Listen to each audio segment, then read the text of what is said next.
महादेव द्वारा बताए गए 10 जीवन सूत्रों का उपयोग करके मनुष्य धर्म के मार्ग पर चलते हुए अपने जीवन का आनंद ले सकता है। आइए जानते हैं वह 10 जीवन सूत्र क्या है।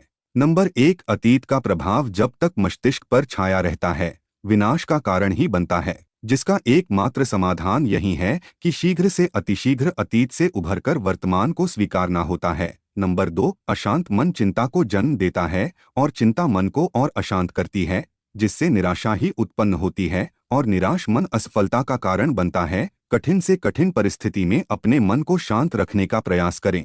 नंबर 3, आत्मविश्वास अच्छा होता है, लेकिन जब वही आत्मविश्वास व्यक्ति के अहंकार में परिवर्तित हो जाता है तो वही आत्मविश्वास व्यक्ति को निर्बल बना देता है, जो उसके विनाश का कारण बनता है। नंबर 4, प्रत्येक यात्रा वह बड़ी हो या छोटी अवश्य ही कोई ना कोई फल देती ही है। नंबर 5, असत्य बोलने का तात्पर्य है कि सत्य का ज्ञान होते हुए भी सत्य को ना कहना। महादेव कहते हैं, कठिन से कठिन परिस्थिति में भी सत्य का ही सहारा ले। सत्य आपको कुछ समय के लिए विचलित कर सकता है, परंतु असत्य आपको धीरे धीरे अंधकार की ओर धकेल देगा।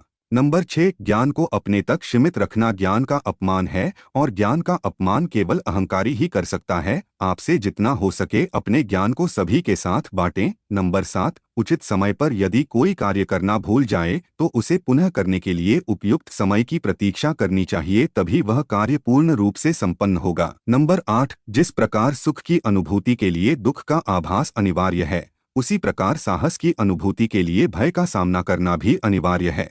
नंबर 9, इस संसार में दायित्व के पूर्ति के मार्ग पर ऐसी कई परिस्थितियां उत्पन्न हो जाती है जहां व्यक्ति के मन में पाने की प्रसन्नता से अधिक कुछ खोने का दुख और उसकी ग्लानि उत्पन्न हो जाती है। नंबर 10, जो मनुष्य सदैव अपनी आत्मरक्षा हेतु चिंतित रहते हैं, जिनके प्रत्येक कर्म के पीछे सर्वोच्च पद को प्राप्त करने की या प्रतिष्ठा प्राप्त करने की मंशा हो, वो किसी और की रक्षा करने योग्य हो ही नहीं सकता।